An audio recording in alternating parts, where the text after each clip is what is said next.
الحمدللہ وحدہ والصلاة والسلام علی من لا نبی بعد اما بعد۔ ناظرین کرام، دروس سیرت میں آج کے درس کا عنوان ہے اولین رہروان اسلام۔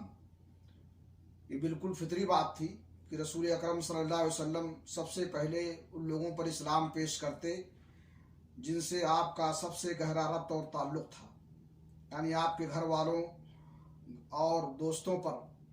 چنانچہ آپ نے سب سے پہلے انہیں کو دعوت دی۔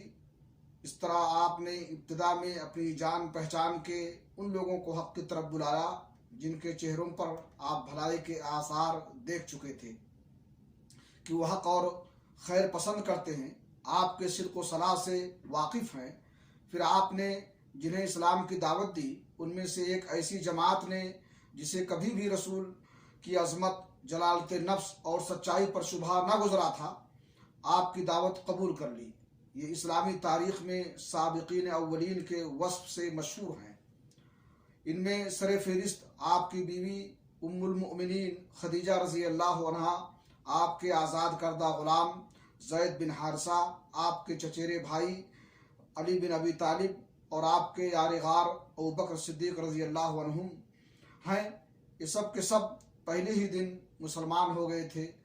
اللہ رب العالمین سے دعا ہے کہ اللہ تعالی ہمیں نبی کے نقش قدم پر چلتے ہوئے اسلام کی ترویج و اشاعت کی توفیق بخشے۔